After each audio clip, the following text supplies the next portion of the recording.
নতুন ভৱনৰ আনুষ্ঠানিক উদ্বোধন কৰা হ'ল। 1926 চনত স্থাপিত হোৱা এই বিদ্যালয় 100তম বৰ্ষত ভৰি দিলে। চেণ্ট্ৰি চেলিব্ৰেশ্যন হ'বলৈ গৈ আছে আৰু তাৰ মুহূৰ্তত এই বিদ্যালয়ৰ নতুন ভৱন উদ্বোধন হ'ল। মই আশা কৰিছোঁ ইয়াৰ পৰা আৰু ভাল ৰিজাল্ট হওক, আগন্তুক দিনবোৰত লগতে আৰু সম্পদ সৃষ্টি হওক। এই হিচাপতেই মাননীয় প্ৰধানমন্ত্ৰী ডাঙৰীয়াৰ আশীৰ্বাদ আৰু মাননীয় মুখ্যমন্ত্ৰী মহোদয়ৰ সদিচ্ছাৰ বাবে প্ৰায় 7 কোটিতকৈ অধিক বিত্তীয় সাহায্য এই বিদ্যালয় নিৰ্মাণৰ কাৰণে পাইছিল PM ডিভাইন আঁচনি হেডত। আৰু সেইকাৰণে প্ৰধানমন্ত্ৰী ডাঙৰীয়া আৰু সন্মানীয় মুখ্যমন্ত্ৰী মহোদয়ৰ যি চিন্তাৰ ফলত যে অসমৰ বিদ্যালয়সমূহক এক সুন্দৰ ৰূপত আৰু এক ডিচিপ্লিন মেইনটেইন কৰি কিদৰে শিক্ষাদান কৰিব পাৰি সেই নিমিত্তে আন্তঃগাঁথনি উন্নয়নৰ দৰে কাম কৰি আজি পুথিমাৰী উচ্চতৰ মাধ্যমিক বিদ্যালয় এখন আমি পাবলৈ সক্ষম হৈছোঁ।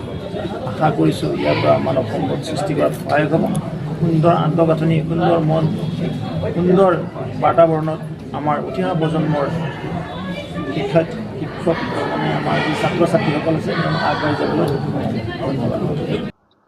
নমস্কাৰ।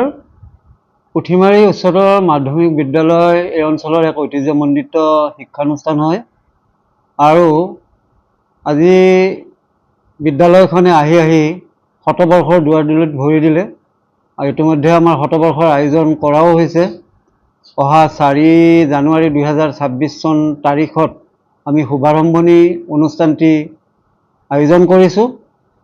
আজি আমি 2 বছৰৰ অন্তত এটা প্ৰাপ্তিৰ আনন্দ পাইছোঁ যে বিদ্যালয়খনে এটা নতুন ৰূপ পাবলৈ সমৰ্থ হ'ল। এই শুভ মুহূৰ্তত, শতবৰ্ষকৰ আগমুহূৰ্তত এটা নতুন ৰূপত বিদ্যালয়খনে ৰূপ ধাৰণ কৰিলে, তাৰ বাবে আমি খুবেই আনন্দিত।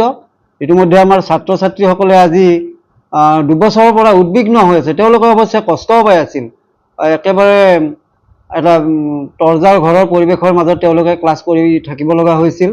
আমিও অত্যন্ত কষ্ট পাইছোঁ এই ক্ষেত্ৰত।